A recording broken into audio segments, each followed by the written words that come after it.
നമ്മുടെ പ്രതിപക്ഷ ഉപനേതാവ് പദവിയെ ചൊല്ലിയുള്ള തർക്കം CPM-നും CPI-ക്കും ഇടയിൽ രൂക്ഷമാവുകയാണ്. അത് ഒരു ചായക്കോപ്പയിൽ തീരാവുന്ന പ്രശ്നമുള്ളൂ എന്നാണ് നമ്മൾ കരുതിയത്. അങ്ങനെയല്ല, എന്തൊക്കെയോ അതിനുള്ളിൽ സംഭവിക്കുന്നുണ്ട്. യഥാർത്ഥത്തിൽ LDF യോഗം വിളിച്ച് പരിഹരിക്കാവുന്നൊരു വിഷയമാണ്, ഉഭയകക്ഷി ചർച്ചയിലൂടെ പരിഹരിക്കാവുന്ന വിഷയമാണ്. പക്ഷേ CPM പ്രതിപക്ഷ ഉപനേതാവ് സ്ഥാനം CPI-ക്ക് കൊടുക്കാൻ തയ്യാറല്ല. CPI ആണെങ്കിൽ കിട്ടിയേ പറ്റൂ, ഇല്ലെങ്കിൽ നിങ്ങൾ തരുന്ന LDF-ന്റെ സെക്രട്ടറി സ്ഥാനമോ അതല്ലെങ്കിൽ വിപ്പ് സ്ഥാനമോ ഞങ്ങൾ ഏറ്റെടുക്കില്ല എന്നുള്ളതാണ്. സഭയിൽ ഒരുമിച്ചിരിക്കില്ല എന്നുള്ളത് പോലും ഒരുപക്ഷെ തീരുമാനം വന്നേക്കാം. ഇന്ന് നിർണായകമായ CPI സംസ്ഥാന സെക്രട്ടേറിയറ്റ് യോഗം ചേരും. CPM വിട്ടുവീഴ്ചയില്ലാത്ത നിലപാട് തുടരുകയാണെങ്കിൽ എന്ത് തീരുമാനമെടുക്കണമെന്ന് ഇന്നത്തെ നിർണായക യോഗം ചർച്ച ചെയ്യും. പ്രതിപക്ഷ ഉപനേതാവ് പദവി നൽകിയില്ലെങ്കിൽ നിയമസഭയിൽ പ്രത്യേക ബ്ലോക്കായിരിക്കണമെന്ന നിലപാടുള്ളവരും CPI നേതൃത്വത്തിലുണ്ട്. അത് കുറച്ച് കടന്ന കയ്യാ. ഇന്നലെ CPIM സംസ്ഥാന സെക്രട്ടറിയുമായി CPI സംസ്ഥാന സെക്രട്ടറി ബിനോയ് വിശ്വം ഉഭയകക്ഷി ചർച്ച നടത്തിയെങ്കിലും തീരുമാനമാകാതെ പിരിഞ്ഞു. TV പ്രസാദുണ്ട് കൂടുതൽ വിവരങ്ങളുമായി. TV Prasad, good morning. TV Prasad, ഈ പ്രതിപക്ഷ ഉപനേതാവ് സ്ഥാനത്തിൽ CPM-ഉം CPI-യും തമ്മിലുള്ള ബന്ധം ഉലയുകയാണോ? ഇന്നലെ രണ്ട് സെക്രട്ടറിമാരും കണ്ടെങ്കിലും ഗോവിന്ദ മാഷും ബിനോയ് വിശ്വവും ഇക്കാര്യത്തിൽ തീർപ്പാകാതെ പിരിയുകയാണോ ഉണ്ടായത്? കാര്യം വഷളാവോ TV Prasad? Good morning Arun. Good morning. സമീപകാലത്തൊന്നുമില്ലാത്ത ഗുരുതരമായ പ്രതിസന്ധിയാണ് ഇടതുമുന്നണിയിൽ ഉള്ളത് എന്നതാണ്. കഴിഞ്ഞ 10 വർഷക്കാലം ഭരണത്തിലിരുന്ന മുന്നണിയാണ്. ആ വലിയ തോൽവി ഉണ്ടായതിനു ശേഷമുള്ള ഒരു ടെസ്റ്റ് ഡോസ് കൂടിയാണ് CPI-യുടെ ഈ പ്രതിപക്ഷ ഉപനേതാവ് പദവി എന്നുള്ളത്. ഇതേതെങ്കിലും ഉപനേതാവ് പദവിക്ക് വേണ്ടി മാത്രമുള്ളതല്ല എന്നുള്ളതാണ് അരുൺ നേതാക്കളോട് സംസാരിക്കുമ്പോൾ മനസ്സിലാകുന്നത്. ഇനി അങ്ങോട്ടേക്ക് CPIM പറയുന്നത് മാത്രമല്ല മുന്നണിയിൽ നടക്കുക എന്നതിൻ്റെ സൂചന കൂടിയാണ് CPI-യുടെ ഈ സമരം എന്നുള്ളതാണ്. ഒരുപക്ഷെ ഇത് മറ്റു തരത്തിലുള്ള ഒരു പ്രതിഷേധമായിട്ടാണ് ഇവരിതിനെ കാണുന്നത്, ഒരു സമരമായിട്ടാണ് ഇവരിതിനെ കാണുന്നത്. അതുകൊണ്ട് തന്നെയാണ് ആ പദവി കിട്ടാതെ തങ്ങൾ പിറകോട്ടില്ല എന്ന നിലപാട് ശക്തമായി ഉന്നയിക്കാൻ CPI തീരുമാനിക്കുകയും ചെയ്തത്. ഇന്നലെ ഇപ്പോൾ ആ CPIM സംസ്ഥാന സെക്രട്ടറി MV ഗോവിന്ദനുമായി CPI സംസ്ഥാന സെക്രട്ടറി ബിനോയ് വിശ്വം കൂടിക്കാഴ്ച നടത്തി. ആ കൂടിക്കാഴ്ചയിൽ MV ഗോവിന്ദൻ പറഞ്ഞു, നേരത്തെ ഉപനേതാവ് സ്ഥാനം അത് CPIM-ന് ഉള്ളതാണ്, അത് വിട്ടുകൊടുക്കാൻ കഴിയില്ല എന്നുള്ളതാണ് MV ഗോവിന്ദൻ പറഞ്ഞത്. പക്ഷേ കീഴ്വഴക്കങ്ങൾ മാറ്റിവെക്കേണ്ടതുണ്ട് എന്ന നിലപാട് ബിനോയ് വിശ്വം കൂടി ആവർത്തിച്ചതോടെ ബിനോയ് വിശ്വം ചർച്ച പൂർത്തിയാകാതെ ഇറങ്ങി വരികയായിരുന്നു, തീരുമാനമാകാതെ.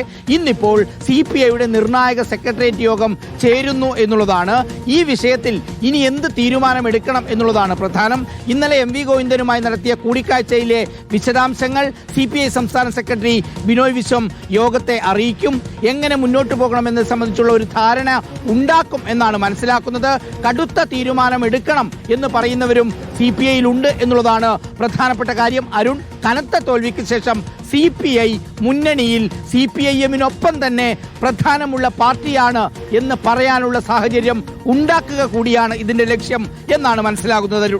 മാത്രമല്ല TV പ്രസാദ്, CPM-ന് 26 MLA-മാരും CPI-ക്ക് 8 MLA-മാരും ഉള്ളത്. കഴിഞ്ഞ തവണ ഉള്ളതിനേക്കാൾ 9 MLA-മാരാണ് CPI-ക്ക് കുറവ്. അപ്പോൾ 26 അംഗങ്ങളുള്ള CPM തന്നെ 2 സ്ഥാനങ്ങളും പ്രതിപക്ഷ സ്ഥാനവും പ്രതിപക്ഷ ഉപനേതാവ് സ്ഥാനവും വയ്ക്കുന്നു എന്നുള്ളതാണ് CPI-യുടെ ആക്ഷേപം. ഇവരും രണ്ടുപേരും കഴിഞ്ഞാൽ പിന്നെ RJD-ക്ക് മാത്രമാണ് ഒരു സീറ്റ് ഉള്ളത്. മൊത്തം 3 പേരെ വിജയിച്ചിട്ടുള്ളൂ. 3 പാർട്ടികളുടെ സാന്നിധ്യമേ അവിടെ ഉള്ളൂ എന്നുള്ളതാണ് ഏറ്റവും പ്രധാനപ്പെട്ട കാര്യം. അപ്പോൾ കേരള കോൺഗ്രസ് മാണിയാണെങ്കിൽ ഒരു ക്ലെയിം ഉന്നയിക്കാൻ അവിടെ ഇല്ലതാണ്. അപ്പോൾ CPI-ക്ക് വിട്ടുകൊടുക്കണം എന്നുള്ളതാണ്. ഇനി വിട്ടുകൊടുത്തില്ലെങ്കിൽ ഒരുപക്ഷെ മാറിയിരിക്കാനുള്ള സാഹചര്യമുണ്ട്. മാറിയിരിക്കാനുള്ള സാഹചര്യമുണ്ടെങ്കിൽ അത് LDF-ന് വലിയ ക്ഷീണമാവില്ലേ? അരുൺ, ഒരു പ്രധാനപ്പെട്ട കാര്യമുള്ളത്, ഇന്നലെ ഈ വിഷയം MV ഗോവിന്ദനും ബിനോയ് വിശ്വവും തമ്മിലുള്ള ചർച്ചയിൽ വന്നു എന്നാണ് മനസ്സിലാക്കുന്നത്. അതിൽ MV ഗോവിന്ദൻ പറയുകയും ചെയ്തു, തങ്ങൾക്ക് 26 MLA-മാരുണ്ട്, നിങ്ങൾക്ക് 8 അല്ലേ എന്ന് ചോദിച്ച സമയത്ത് ബിനോയ് വിശ്വം പറഞ്ഞത് മത്സരിച്ച ആളുകളുടെ എണ്ണവും ജയിച്ച ആളുകളുടെ എണ്ണവും എടുത്തു കഴിഞ്ഞാൽ ശരാശരിയിൽ മുന്നിൽ നിൽക്കുന്നത് CPI ആണ് എന്ന് പറഞ്ഞു എന്നൊരു വിവരമുണ്ട്. എന്തായാലും ഇത് സംബന്ധിച്ച് പിടിവിടാൻ CPI ഒരുക്കമല്ല. CPI-നൊപ്പം തന്നെ ആ LDF-ൽ ശക്തമായ പാർട്ടിയാണ് തങ്ങൾ എന്ന് പറയും എന്നുള്ളത് തന്നെയാണ് മനസ്സിലാകുന്നത്. അരുൺ, എന്തായാലും പ്രതിപക്ഷ ഉപനേതാവ് പദവിയെ ചൊല്ലിയുള്ള തർക്കം അത് സമാനതകളില്ലാത്ത ഒരു തർക്കമായി ഇടതുമുന്നണിയിൽ ഉരുണ്ടുകൂടുന്നു എന്നുള്ളത് തന്നെയാണ്. Okay, thank you. ശരിയാണ് കേട്ടോ. 77 പേര് മത്സരിച്ചാണ് 26 സീറ്റുകളിൽ CPM വിജയിച്ചു വരുന്നത്. CPI-ക്ക് 9 സീറ്റ് നഷ്ടപ്പെട്ടു എന്നുള്ളതും സത്യമാണ്. 8 സീറ്റാണ് CPI-ക്ക് ഇപ്പോൾ ഉള്ളത്. അപ്പോൾ 26-8 പിന്നെ RJDക്ക് 1. അപ്പോൾ അങ്ങനെ 35 ഇത്രയും സീറ്റേ ഉള്ളൂ. അപ്പോൾ അതിനിടയിൽ പ്രതിപക്ഷ നേതൃസ്ഥാനവും തങ്ങൾക്ക് വേണം, പ്രതിപക്ഷ ഉപനേതാ സ്ഥാനവും തങ്ങൾക്ക് വേണം എന്നുള്ള നിലപാട് അംഗീകരിക്കാൻ പറ്റുമോ എന്നാണ് CPയിലെ ചില നേതാക്കൾ ചോദിക്കുന്നത്.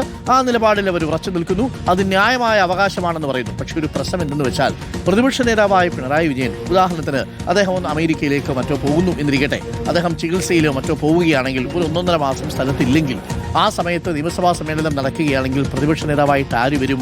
പ്രതിപക്ഷ ഉപനേതാവായിട്ട് LDF തീരുമാനിക്കുന്ന CPI ആണ് തീരുമാനിക്കുന്നതെങ്കിൽ CPI വരും. ആ സമയത്ത് സഭയിൽ പ്രതിപക്ഷ നേതാവായി CPIയുടെ നേതാവായിട്ടാണ് വരിക. മിക്കവാറും അത് മിനിസ്റ്റർ നേരത്തെയുള്ള മിനിസ്റ്റർ കെ രാജനായിരിക്കും സഭയിൽ അങ്ങനെ എത്തുക. അങ്ങനെ വരുമ്പോൾ അത് CPMന്റെ സാന്നിധ്യം അവിടെ കുറയും. ഇപ്പോൾ CPMന്റെ പ്രതിപക്ഷ ഉപനേതാവ് സ്ഥാനമുണ്ടെങ്കിലോ KN ബാലഗോപാൽ പിണറായി വിജയന്റെ സാന്നിധ്യത്തിൽ സഭയിലെ പ്രതിപക്ഷ നേതാവുകയും ചെയ്യും. അങ്ങനൊരു പ്രശ്നം കൂടി ഇതിനുള്ളിലുണ്ട്. യഥാർത്ഥത്തിൽ അതല്ലേ സത്യം എന്നുള്ളതാണ്. അത് എന്തായാലും പാർട്ടി തീരുമാനിക്കട്ടെ, അത് അവരുടെ ആഭ്യന്തര കാര്യം.